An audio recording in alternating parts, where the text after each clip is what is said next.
Hello hello mic test ചെയ്യുന്നത് എന്റെ തോളത്ത് തട്ടിയല്ല. അവിടെ മൈക്ക് ഒരു മൈക്ക് കൊടുത്തോ പുള്ളി ടെസ്റ്റ് ചെയ്തിട്ട്. അല്ല ആരാന്ന് മനസ്സിലായില്ല. എന്നെ ഇതുവരെ മനസ്സിലായില്ലേ? ഇതിനെന്നെ അറിയത്തില്ല. ഇല്ല മനസ്സിലായില്ല. അച്ഛനും എന്നെ മനസ്സിലായില്ല. മനസ്സിലായില്ല. Note a point.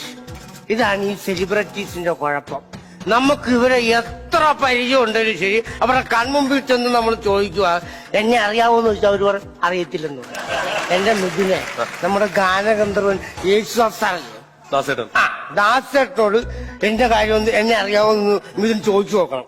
ചോദിച്ചാൽ അപ്പൊ പറയും എന്നെ അറിയാൻ പാടില്ല, കാരണം എന്നെ അറിയത്തില്ല പുള്ളി. അതാ മനസ്സിലായി. പക്ഷെ MG ശ്രീകുമാർ സാർ അങ്ങനെയല്ല, ചോദിക്കേണ്ട താമസം അറിയത്തില്ലെന്ന് പറയും. അത്ര സ്പീഡാവും. പക്ഷെ വേറൊരു കാര്യം പറയാം, ഈ ഏറമാൻ സാറല്ലേ, ആ സാറിനോട് ചോദിക്കണം എന്നെ അറിയാവോന്ന് നേരിട്ട് ഒന്ന് ചോദിക്കണം.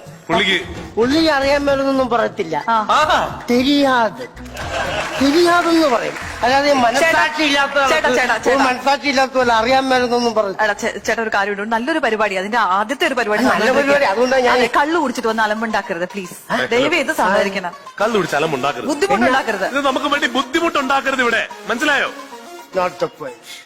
ഈ 365 ദിവസം എന്റെ വീട്ടിലിരുന്ന് ഇവരെ സഹിക്കുന്നതിന് എനിക്കൊരു ബുദ്ധിമുട്ടുമില്ല. ഈ 5 മിനിറ്റ് എന്നെ ഒന്ന് സഹിക്കുന്ന നിങ്ങൾക്ക് ഇത്ര ബുദ്ധിമുട്ട് എനിക്ക് അറിയാൻ മേലോട്ട് ചോദിക്കാം. അതിന് അങ്ങനെ സംസാരിക്കുന്നത് അല്ല, അങ്ങനെ സംസാരിക്കില്ലേ? ഇങ്ങനത്തെ ഒരു പരിപാടി നടക്കുന്നതിനിടയിൽ ഇവിടെ എന്താണ് പരിപാടി നടക്കുന്നത്? സത്യത്തിൽ എന്താ പരിപാടി ചേട്ടാ? ഇത് ഒരു കൂട്ടം ചിരി എഴുത്തുകാര്, എഴുത്തുകാരുണ്ട്, റൈറ്റൽ എന്ന് പറയുന്ന സംഘടന. അവരുടെ ഒരു അവാർഡ് നിശ്ചയാണ് നടക്കുന്നത്. കോമഡി എനിക്ക് ഭയങ്കര ഇഷ്ടം. അപ്പൊ അവരൊക്കെ കൂടെ വന്നിട്ടുണ്ടോ? പിന്നെ ഞാൻ സത്യം പറഞ്ഞ കോമഡിക്കാരൻ നമ്മൾ ടിവിയിൽ കാണാറുണ്ട്, ഇല്ല ഉദ്ഘാടനത്തിനൊക്കെ വരുമ്പോ നമ്മൾ അവരെ കാണാറുണ്ട്. പക്ഷെ ഇത് എഴുതുന്ന ആൾക്കാര്, അതായത് ഈ പിന്നണി പ്രവർത്തിക്കുന്ന ആൾക്കാരെ കാണുന്നത് സുഖമാണ്. കയറി വന്നു മനസ്സിലായി. അപ്പൊ അതുകൊണ്ടാണ് ഞാൻ പറയുന്നത്, പിന്നണി പ്രവർത്തിക്കുന്ന ഒരാളെ അയാളുടെ ബുദ്ധിമുട്ടും അയാളുടെ വില എന്താണെന്നും ഇതിനറിയാൻ മേല.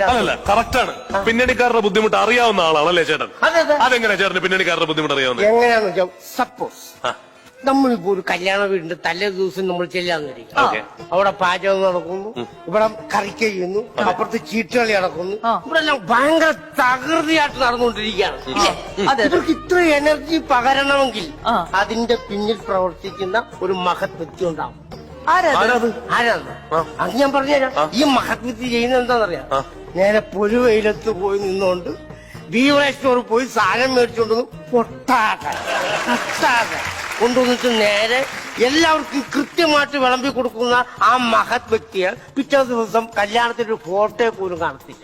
ചേട്ടാ എന്താ പറഞ്ഞത്? ഇത് അങ്ങനെയൊന്നും അല്ല, ഇതൊക്കെ പണ്ടത്തെ കാര്യമാണ്. ഇപ്പൊ ഇതൊക്കെ നമ്മൾ ഇവന്റ്സിനെ അങ്ങോട്ട് ഏൽപ്പിച്ചു കൊടുക്കും. ഇവന്റ്സ് അല്ല, എവന്റ്സ് ആണേലും ശരി, അവന് എനർജി കൊടുക്കാൻ ഒരു മഹത് വ്യക്തി ഉണ്ടാവണം. അത് സംസാരിക്കില്ല. ചേട്ടാ പ്ലീസ് ഒന്ന് പോയി തരാം, ആൾക്കാരെ കൊണ്ട് ചിരിപ്പിക്കാതെ ഒന്ന് പോയി. അല്ല അങ്ങനെ പറഞ്ഞു കേട്ടോ, ആൾക്കാരെ കൊണ്ട് ചിരിപ്പിക്കാൻ വേണ്ടി സ്ക്രിപ്റ്റ് എഴുതുന്ന ആൾക്കാരുടെ പരിപാടിക്ക് വന്നിട്ട് മിഥുൻ പറയാ, ആ മിഥുന് പുച്ഛം ചിരിന്ന് കേൾക്കുമ്പോ എന്റെ മിഥുൻ അങ്ങനെ സംസാരിക്കില്ല. മഹാസംഭവം. ഉപദ്രവിക്കരുത് പ്ലീസ്, ഒന്ന് പോയി തരുമോ? ഞാൻ എന്നെ ഉപദ്രവിക്കാൻ വന്ന അല്ല, അങ്ങനെ സംസാരിക്കാൻ ഞാനൊരു കാര്യം ചോദിക്കട്ടെ, നിങ്ങൾ ഇത്രയും പേർക്ക് ഇവിടെ ഈ പല കാറ്റഗറിയിലുള്ള ആൾക്കാർക്കും നിങ്ങൾ അവാർഡ് കൊടുത്തു. ഒരു റിക്വസ്റ്റ് ഉണ്ട്, അതൊന്ന് അംഗീകരിക്കുന്നോണ്ട് കുഴപ്പമില്ല. കേക്കട്ടെ, ഇതിനൊന്ന് പറഞ്ഞാൽ പറയൂ. നടക്കട്ടെ, നല്ലൊരു കാര്യല്ലേ? അതായത് ഈ കേരളത്തിലെ ഏറ്റവും നല്ല കുടിയന് ഒരു അവാർഡ് കൊടുക്കുന്നത്. അതെങ്ങനെയാണ് ഇപ്പൊ ഏറ്റവും നല്ല കുടിയനാണെന്ന് കണ്ടുപിടിക്കുന്നത്? അത് ഇതിനുദ്ദേശിക്കുന്ന കണക്ക് ഒരുമാതിരി മാട്ട ശൈലി കുടിയന്മാരൊന്നും അല്ല. പിന്നെ ഞാൻ പറഞ്ഞത്, അതായത് നമ്മുടെ ഈ കുടിക്കാൻ വേണ്ടിട്ട്, കള്ളു കുടിക്കാൻ വേണ്ടിട്ട് പെണ്ണുമ്പുള്ളയുടെ താലി പറിച്ചെടുക്കുന്ന കുടിയൻ, അതുപോലെ മദ്യപിച്ച് കഴിയുമ്പോ പബ്ലിക്കിനെ കയറി അനാവശ്യം പറയുന്ന പബ്ലിക് ന്യൂസൻസ് ചെയ്യുന്ന കുടിയൻ, വീട്ടിൽ അനാവശ്യം പറയുന്ന കുടിയൻ, അങ്ങനത്തെ ഒരു കുടിയന്റെ കാര്യമല്ലേ ഞാൻ പറഞ്ഞു. പിന്നെ നമ്മുടെ സ്വന്തം കുടുംബത്തിന് വേണ്ടി 6 ദിവസവും പണിയെടുത്തിട്ട് 7ാമത്തെ ദിവസം പൈസയ്ക്ക് മാത്രം കുടിക്കുന്ന ഒരു കുടിയൻ. അല്ല അത് അന്തസ്. 6 ദിവസം പണിയെടുത്തിട്ട് 7ാമത്തെ ദിവസം ആ 7ാമത്തെ ദിവസത്തിന്റെ പൈസ കൊണ്ടുപോയി കുടിക്കുന്നത് അതിൽ ഒരു തെറ്റുമില്ല കേട്ടോ. ഒരു തെറ്റില്ല. ഒരാള് കഷ്ടപ്പെട്ട് അയാൾ സമ്പാദിക്കുന്ന പൈസ കൊണ്ട് അതെ, അയാൾക്കൊരു സന്തോഷം. അത് വലിയ കുറ്റം പറയാനില്ല, വേറെ ആർക്കും ഉപദ്രവമില്ലല്ലോ. എന്നാ മിഥുൻ അങ്ങനെ പറയാം. പക്ഷെ എന്റെ വീട്ടുകാരെ സമ്മതിക്കത്തില്ല. വീട്ടുകാർക്ക് ഭയങ്കര പുച്ഛമാണ്. ചേട്ടാ അത് അവരുടെ കാര്യം പറഞ്ഞ് മനസ്സിലാക്കിയാ പോരെ. അത് എന്നാന്നറിയാം, അവരെ പറഞ്ഞിട്ട് കാര്യമില്ല. പിന്നെ 6 ദിവസവും ഞാൻ പണി ചെയ്യുമെന്ന് പറഞ്ഞില്ലേ, ആ. ഈ 6 ദിവസത്തെ പൈസയും കൂടി ഞാൻ ഈ 7ാമത്തെ ദിവസം മേടിക്കുന്ന ആ പൈസക്കാണ് ഞാൻ ഈ മദ്യം. അത് ഇവർക്ക് കുഴിക്കത്തില്ലെന്നു മനസ്സിലായോ? ചേട്ടാ ഈ കുടി നിർത്താൻ പറയുന്നതിന് ഒരു കാര്യമുണ്ട്. ആ. കുടിച്ചതിന് എന്തൊക്കെ അസുഖങ്ങൾ വരും എന്നറിയോ? എന്താ ഇപ്പം മറവി വരും, വിറയല് വരും. നിനക്ക് ആ അല്ല, മറവി രോഗം, വിറയല്, കൈ വിറയല്, അതൊക്കെ വരും. മദ്യപിച്ചു കഴിഞ്ഞാൽ ആ. ചുമ്മാ അങ്ങനെ സംസാരിക്കില്ല, അങ്ങനൊന്നും വരത്തൊന്നുമില്ല. സത്യമായിട്ട് വരും ചേട്ടാ, എനിക്ക് അറിയാവുന്ന ആൾക്കാരുണ്ട്. പറഞ്ഞു വരുമോ? ഇത് രണ്ടും വരുമോ നമുക്ക്? പിന്നെ മറവിയും വിറയലും ചിലപ്പോ ഏതെങ്കിലും ഒന്നെങ്കിലും വരും. അതെ. ആ. പൊന്നു ദൈവമേ, എനിക്ക് വിറവില് മാത്രമേ വരുത്താവുള്ളൂ. പ്ലീസ് ഓക്കെ, എനിക്ക് വിറവില് മാത്രം. വിറവില് വന്നാൽ മതി. എന്താ വിറയല് മാത്രം? വിറയല് മാത്രം മതി. ഈ വിറവിലാകുമ്പോഴേ നമ്മളിങ്ങനെ അടിക്കാൻ കിടക്കുമ്പോൾ കുറച്ച് തുളുമ്പി പോകുന്നല്ലേ ഉള്ളൂ.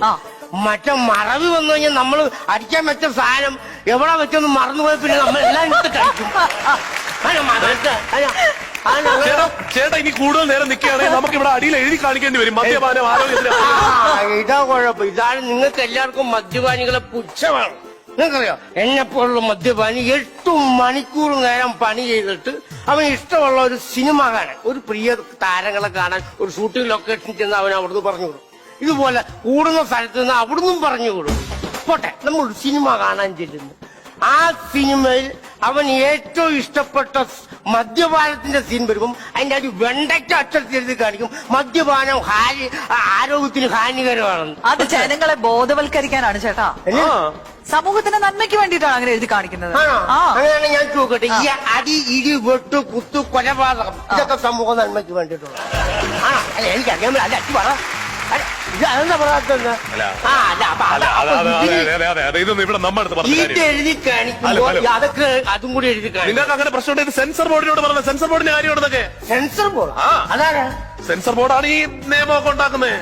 ഈ കാര്യങ്ങളൊക്കെ തീരുമാനിക്കുന്നവരല്ലേ? സെൻസർ ബോർഡാണല്ലേ? ആ സെൻസർ ബോർഡാണെങ്കിൽ ഈ സെൻസർ ബോർഡ് നമ്മളെ മമ്മൂക്ക പറഞ്ഞ പോലെ പറയേണ്ടി വരും. നമുക്ക് എന്ത് പറഞ്ഞു? ഒരു സെൻസർ ബോർഡായാൽ സെൻസ് വേണം, സെൻസിറ്റിവിറ്റി വേണം, സെൻസിറ്റിവിറ്റി വേണം, സെക്യൂരിറ്റി വേണം. സെൻസർ ബോർഡ് തന്നെ സെക്യൂരിറ്റി വേണം. ഇവിടെ ATM-ന് വരെ സെക്യൂരിറ്റി ഉണ്ട്. പിന്നെ അങ്ങനെ സംസാരിക്കുന്നത് ഇവിടെ കിടന്ന് പ്രശ്നം ഉണ്ടാകാതെ പോയെ. എന്റെ മൃദുലെ, ഞാൻ നിങ്ങളെ ഡിസ്റ്റർബ് ചെയ്യാൻ വേണ്ടി ഒന്നുമല്ല. വന്നപ്പോ ഒരു ആകാംക്ഷ. നമ്മൾ എല്ലാ കോമഡിക്കാരെ കണ്ടിട്ടുണ്ട് ജീവിതത്തിൽ സന്തോഷം തരുന്ന. പക്ഷെ അത് പ്രിപ്പയർ ചെയ്യുന്ന ആ കഴിവുള്ളവരെ കാണുക എന്ന് പറയുന്നത് ഒരു വലിയ കാര്യം തന്നെയല്ലേ? Sorry for the disturbance. ഞാൻ അറിയാണ്ട് വന്നതാണ്. ഞാൻ നിങ്ങൾ ആരും ചെല്ലുന്നത് പ്രിയമുള്ളവരെ എല്ലാവർക്കും എന്റെ സന്തോഷം. ഓഡിയൻസിലെ കുഴപ്പമൊന്നുമില്ല, ഒരു കുഴപ്പമില്ല. ശരി. അച്ഛൻ സന്തോഷം. സന്തോഷം ചേട്ടാ. പോട്ടെ, പോവാണേ. ഗംഭീരമായിട്ട് എപ്പോഴും ഈ ആക്ട് ഏറ്റവും ഗംഭീരമായിട്ട് ചെയ്യുന്നത് കൊണ്ട് തന്നെ അദ്ദേഹത്തിന്റെ പേരിലാണ് ഇത് അറിയപ്പെടുന്നത്. അയ്യപ്പ ബൈജു എന്ന് പറയുന്ന കഥാപാത്രത്തെ അനശ്വരമാക്കുന്ന ശ്രീ പുന്നപ്ര പ്രശാന്തിന് ഒരു ഉഗ്രം കൈഡിയുടെ.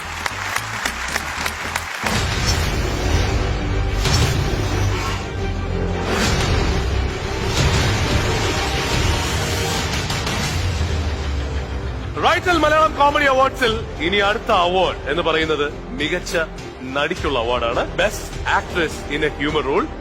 ആ അവാർഡ് പ്രഖ്യാപിക്കാനായിട്ട് ഞാൻ ഇവിടെ സ്വാഗതം ചെയ്യുന്നു. ലെറ്റ്സ് വെൽക്കം കോമഡി ഉത്സവത്തിന്റെ കാര്യക്കാരൻ, മലയാളത്തിന്റെ പ്രിയപ്പെട്ട സ്വഭാവ നടൻ. ലെറ്റ്സ് വെൽക്കം ചിരി ടോം എവരിബഡി.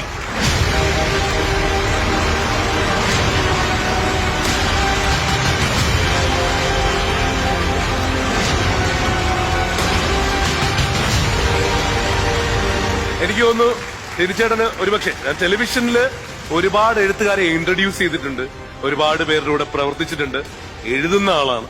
അപ്പോ ഈ സംഘടനയുടെ ശരിക്കും പറഞ്ഞാല് ഒരു പ്രിവിലേജ് മെമ്പറാണ് അല്ലെ? എന്താണ് റൈറ്റലിനെ കുറിച്ചും ഈ ഒരു കോമഡി അവാർഡ്സിനെ കുറിച്ചും ഒക്കെ പറയാനുള്ളത്? ഞാൻ ജീവിതത്തിൽ കണ്ടിട്ടുള്ള ഏറ്റവും ബെസ്റ്റ് സ്ക്രിപ്റ്റ് റൈറ്റർ, ലോകത്തിലെ ഏറ്റവും ബെസ്റ്റ് സ്ക്രിപ്റ്റ് റൈറ്റർ. അത് അദ്ദേഹം എഴുതിയ സ്കിറ്റ് ആണെങ്കിലും തിരക്കഥയാണെങ്കിലും കൃത്യമായിട്ട് കുറിക്കൊണ്ടിട്ടുണ്ട്. അത് ദൈവമാണ്. അദ്ദേഹത്തിന്റെ സ്ക്രിപ്റ്റാണ് ഒരിക്കലും പരാജയപ്പെടാത്തത്. അതാണല്ലോ നമ്മൾ കണ്ടുകൊണ്ടിരിക്കുന്നത്. കറക്റ്റ് ആയിരിക്കും, ക്ലൈമാക്സ് ഉണ്ടാവും, നല്ല സസ്പെൻസ് ഉണ്ടാവും, വിജയിക്കുകയും ചെയ്യും.